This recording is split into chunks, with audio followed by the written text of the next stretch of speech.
आज हमारे साथ बात करने के लिए बीजेपी प्रवक्ता शुभेंदु शेखर अवस्थी जी हैं। सर, विपक्ष कह रही है कि दिल्ली में बाढ़ आए, यमुना का जलस्तर आसपास के लोगों को प्रभावित किया और बीजेपी फेल हो रही है, उन्हें मतलब ज़रूरत की चीज़ें प्रोवाइड नहीं हो पा रही है। कहाँ है सरकार? देखिए, विपक्ष का काम है कहना। बाढ़ क्या होती है 2023 में हमने देखा है कि किस तरीके से ITO तक भर गया था। बाढ़ के इस समय पे मैंने एक ही बात कहनी है कि 15 साल में पहली बार इतनी ज़्यादा बारिश हुई। पंजाब डूब गया, हरियाणा का आधा पार्ट डूब गया, पर दिल्ली में रोड पे पानी कुछ घंटों के लिए आया, फिर वो वापस चला गया।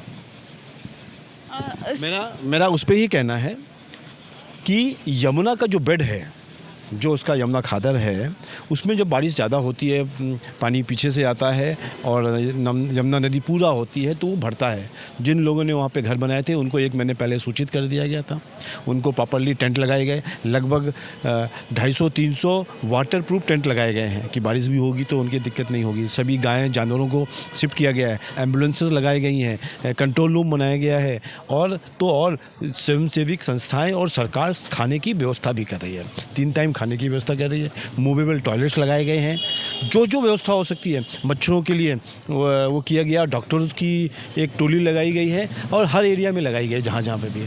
और लगभग जब पिछली बार बाढ़ आई थी तो 23 लोगों की जान गई थी। अभी तक कोई जान नहीं गई है। एक जान किसी व्यक्ति की मृत्यु हुई है, पर वो किसी और कारण से हुई है। मेरा ऐसा मानना है कि दिल्ली सरकार ने ऐसी भयंकर बारिश और इतने ज़्यादा पानी जो पिछले 15 सालों में नहीं हुआ, दिल्ली पूरा सुरक्षित है। और बिल्कुल चिंता ना करिए, दिल्ली में अब भाजपा की ट्रिपल इंजन सरकार है तो कोई भी दिक्कत नहीं होगी। सर, एक सवाल मेरा टैरिफ को लेके है। सर, जिस तरह से टैरिफ इंक्रीज़ हुआ है, 50% इम्पोज किया गया है अमेरिका की तरफ से, क्या इससे जो छोटे कामगार हैं, छोटे या बिजनेसमैन हैं, उनको किस तरह से प्रभावित कर रही है? देखिए, कुछ चीज़ें जो ग्लोबल चेंजेस आएंगे उसमें भारत को अपने को तैयार रखना चाहिए। यदि अमेरिका से दवाइयों का ऑर्डर नहीं आएगा तो रशिया ने 1.5 गुना ऑर्डर दे दिया। जो दवाएं अमेरिका में एक शुगर टेस्टिंग के लिए आपको 14-15 हज़ार रुपये खर्च होता है, जो कि इंडिया में 600 रुपये में एक शुगर टेस्ट हो सकता है H1B से। हम इनको दवाएं नहीं देंगे तो तुरंत ट्रंप ने कहा नहीं, दवाओं के ऊपर टैरिफ नहीं लगेगा। कल का भी ट्रंप का आपने स्टेटमेंट देखा होगा कि मोदी जी बहुत अच्छे हैं, बहुत अच्छे प्रधानमंत्री हैं, वो हमसे नाराज़, हम उनको नाराज़ नहीं करना चाहते। लाइक दिस प्रधानमंत्री ने भी जवाब दिया।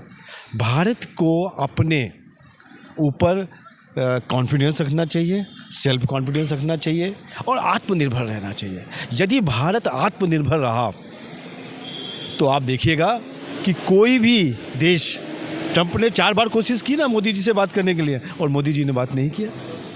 ये भारत है, नया भारत। इससे पहले यदि कोई और सरकार होती तो जाने कहाँ ट्रंप भारत को दबा के रख लिया होता अभी तक, और वो सरकारें उनके सामने साष्टांग दंडवत कर रही होती। पर ये नया भारत है, बीजेपी का भारत है, अपना स्वदेशी का भारत है। और ऐसे समय पर हम सब लोग जो बार बार मोदी जी कह रहे हैं उसको मैं और डिटेलिंग करना चाहता हूँ। एक दिन यदि हम अमेज़न से परचेज़ नहीं करें पूरा भारतीय, तो 6 लाख ट्रांजैक्शन होते हैं खाली अमेज़न से। क्या हालत होगी अमेरिका की, ये वो समझ लें। यदि हमने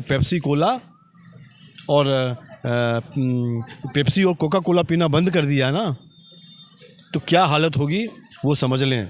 भारत में जो एप्पल बनता है उसको हम कह सकते हैं कि वो $1000 में देता, मतलब लाख 1.25 लाख रुपए में बन के तैयार होकर पूरे विश्व में बेचता है। यदि वही अमेरिका में बनेगा तो 3.5 लाख रुपए का मोबाइल बनेगा। तो क्या एप्पल अफोर्ड कर सकता है? तो ये भारत है, नया भारत है। जिस तरीके से 11 साल में हम सबसे खराब इकोनॉमी से हटकर सबसे तेज़ इकोनॉमी में आए, और ऐसी स्थिति में भी हम जो हमारा क्या कहते हैं महंगाई दर है वो सबसे निचले स्तर पे है।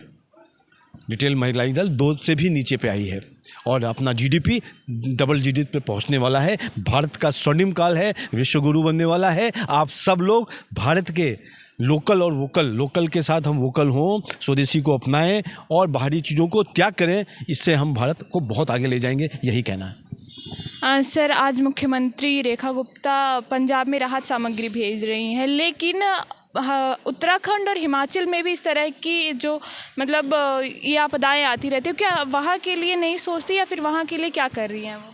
देखिए, अब की बार आपने देखा होगा पंजाब में ज़्यादा स्थिति खराब हुई। ये दुर्भाग्य है आम आदमी पार्टी का, जहाँ जहाँ सरकार होती है वहाँ पे इस तरीके की प्राकृतिक आपदाएं थोड़ी ज़्यादा आ जाती हैं।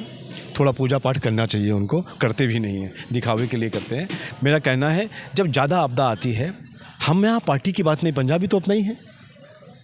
पॉलिटिकल पार्टी हो सकती है, हमारी सरकार यहाँ हो वहाँ पे ना हो, तो ये सरकारों की बात नहीं है।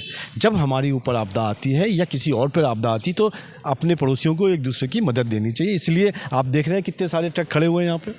ये सब चीज़ें वहाँ जा रही हैं, लोगों को दी जाएंगी। प्रधान कहते हैं चीफ मिनिस्टर ने अपने खाते से पैसा दिया है, अपना जो चीफ मिनिस्टर कोष होता है उससे अमाउंट देके उनको भेज रही हैं। और भी आवश्यकता होगी तो और भी भेजेंगे, लगातार मदद करेंगे। पंजाब भारत का क्षेत्र है, पंजाब कोई पाकिस्तान का क्षेत्र नहीं है, इसलिए हमको मदद करना। और दूसरी चीज़ आपने कहा हिमाचल और किसी भी राज्य में, कभी आसाम में आया था, कभी बांग्लादेश में आया था, कभी गुजरात में एक भूकंप आया था, सब जगह भेजा है। जैसे सब जगह भेजा है यहाँ भी भेजेंगे। अभी हिमाचल और उत्तराखंड में वो स्थिति नहीं है ये कि हमको इस तरीके का खाना भेजना चाहिए, आवश्यकता पड़ेगी तो वहाँ पर भी भेजेंगे।